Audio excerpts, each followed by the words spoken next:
I've already done several episodes about films that totally freaked me out when I was a kid. Invaders from Mars, Last Man on Earth, Carnival of Souls, most recently X, the Man with the X-Ray Eyes. But today's film, this is the ultimate.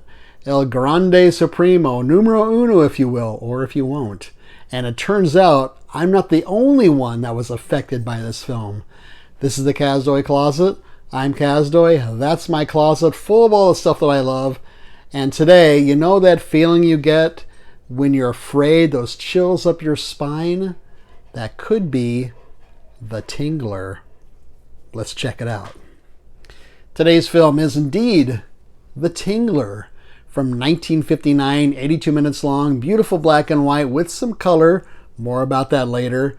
And how do you describe the plot of the Tingler? It's so ridiculous.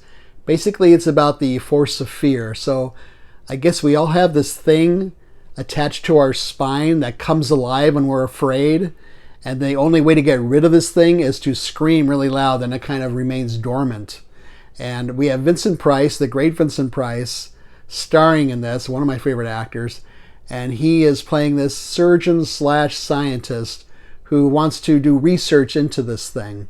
So he begins by doing an autopsy on this serial killer who was sent to the electric chair. And he notices this thing attached to his spine because he was really afraid when he went to the electric chair. And he wants to find out what this thing is and this thing is causing the tingling feeling you feel in your spine. So he decides to call it the Tingler. And so you believe him, Vincent Price. He's one of those actors that can just sell you anything. And I always like to watch these early science fiction horror films where the actors are trying to be very serious and sell you and sell other people on this ridiculous concept. I always find that entertaining. Anyways, this is also, I think, the first instance when a character on screen takes LSD. Vincent Price wants to scare himself to hopefully maybe find the Tingler in himself. So he decides to close himself up in his laboratory, inject himself with LSD because that's supposed to be a wide awake nightmare. And believe me, you haven't lived until you've seen Vincent Price chewing up the scenery, having a bad LSD trip. He's looking around, and then finally he's screaming about the walls. The walls! The walls are closing in on him, and it's just a great sequence. Now, the director of The Tingler was William Castle. Now, William Castle deserves an episode all on his own. Let's just say he was sort of like the P.T. Barnum of filmmaking and kind of like a low-budget Hitchcock. He liked to use gimmicks in his films. One of his films in the theater, he would hand out glasses, special glasses to each patron so they could see the ghosts. These are glasses that enabled you to see the ghosts in the film 13 Ghosts. Other films, he had each customer sign a life insurance policy in case they were scared to death during the film. And he had a bunch of gimmicks like that. I think the Tingler was probably his ultimate, which was Percepto. And that's where certain seats and certain rows in the theater received electric shocks. They weren't really shock, more like a hand buzzer effect. And buzzers were installed under the seats. And at a certain point in the film, those buzzers would go off.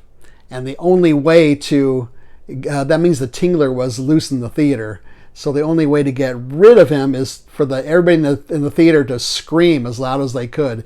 He even put a woman in the theater that was a plant, and she would be the one screaming the loudest.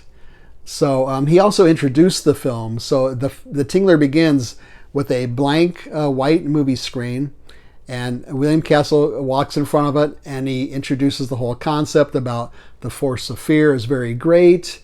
And, you know, if you feel like screaming, be sure to scream as loud as you can during this film, etc., etc. Kind of copying Hitchcock. Hitchcock used to do that in his trailers of his films also. Probably the most memorable sequence is the bathroom sequence. Now, there's a character who is they call her a deaf and dumb or deaf mute woman. She can't speak and she can't hear. And it's kind of an odd performance she gives too, kind of eerie. And so, this is a person that can scream. So if she gets really afraid, that Tingler will still be alive. So Vincent Price, she also has blood trauma. So she sees blood, she almost wants to faint. She freaks out. So Vincent Price is kind of her doctor. Just go with it. And he gives her a sedative. Is he really giving her LSD so that she'll get afraid? We don't know. But she does start seeing these crazy things. Are they real or not? You have to see the film to find out. And one part, she walks into the bathroom and she looks at the bathroom sink and the faucet's on, but instead of water, there's blood, bright red blood coming out of the faucet into the sink. And this is a black and white film, but the blood is bright red. And then she turns and looks at the bathtub. The bathtub is full of bright red blood. And then a bloody hand comes reaching out from the middle of the bathtub, and she dies of fright. And that's how Vincent Price extracts the Tingler from her vertebrae. What does this Tingler look like? It's kind of like a cross between a lobster and a centipede. It doesn't have claws. It's got like little pinchers in the front of it.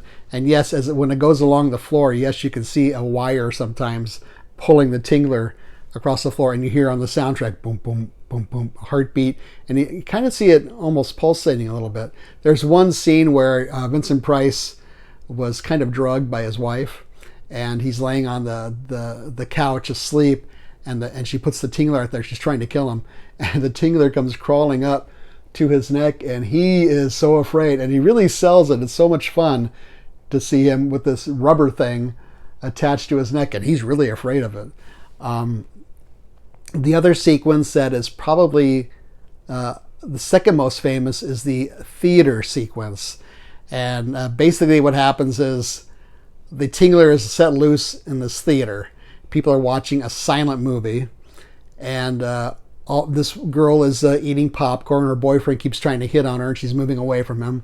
She's eating popcorn. Then you look down, and there's the Tingler crawling up her leg, and she's wearing a dress, crawling up her leg, and she screams, and everybody starts screaming, and then somehow the Tingler crawls up and gets into the projectionist booth, and you see on the screen the film stops, and it's bright white, and there's the Tingler crawling across the screen, the projection, and Vincent Price happens to be there, and he turns off all the lights in the theater, and he says, "Ladies and gentlemen, the Tingler is loose in the theater.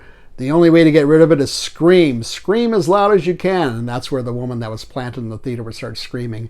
Everybody starts screaming. The buzzers are going off in the seats, so people will scream. And it's just insane. So I started to think, well, why is that sequence and the bathroom sequence, why was that so traumatic for me and for other people as a kid? And I think it might be because these are like safe spaces. So when something scary or frightening happens in a safe space like a bathroom, where you go into, go to the bathroom several times a day when you're a kid, of course, or an adult, or a movie theater where you go there to kind of escape reality and kind of get lost in what's on the screen. And then something scary happens. It's kind of freaky, sort of like the shower scene in Psycho, a safe space like the shower. And Hitchcock did that several times too. So maybe that is why those scenes in particular are so memorable and so traumatizing, because they're safe spaces. Now, a great thing that happened was I was in, fast forward to the 80s. I'm in New York visiting family. I'm with my cousin Kathy, who lives there. And I'm looking in the paper, and I see the Tingler is playing in a theater, a revival theater. And I said to Kathy, have you ever seen the Tingler? And she goes, yes. That film scared the crap out of me as a kid. I thought it was just me. I said, well, it's playing in the theater. She goes, well, let's go see it. We had no idea what was going on. And remember, back then, the only way to see something like this or an older film is maybe a theater would happen to be showing it. And you couldn't rent it or stream it or anything or buy it. So we went to the theater, and to our surprise, the theater owners did the whole thing. They had seats wired up with the buzzers, the Percepto buzzers. They had a skeleton going across the length of the theater.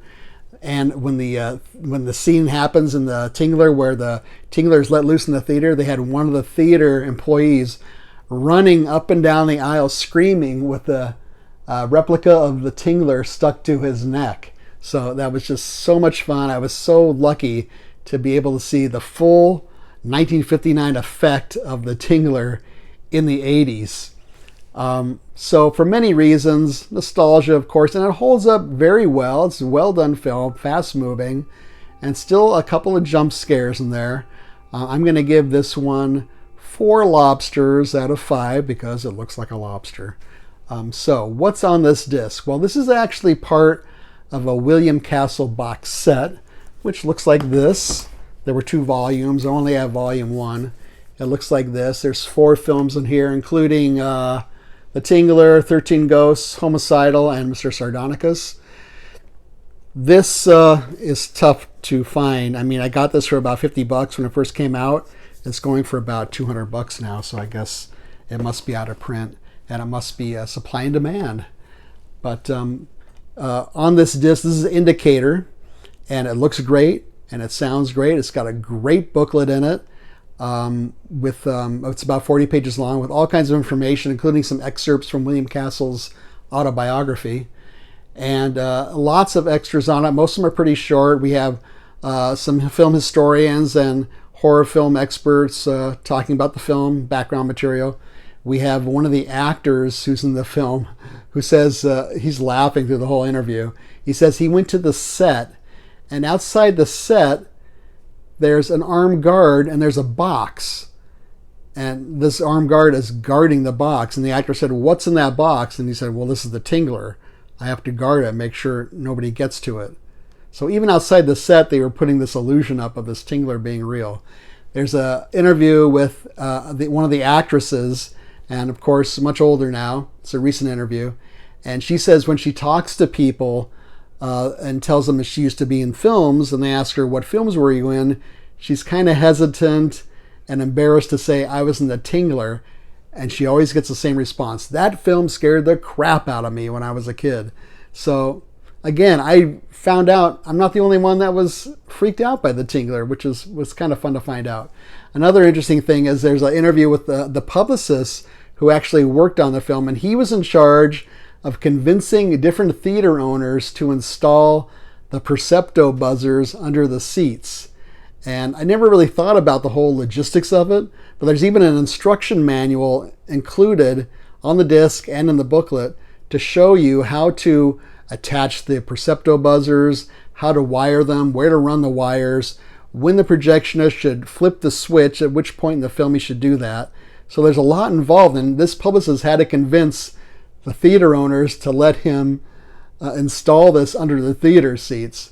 So that's kind of interesting too.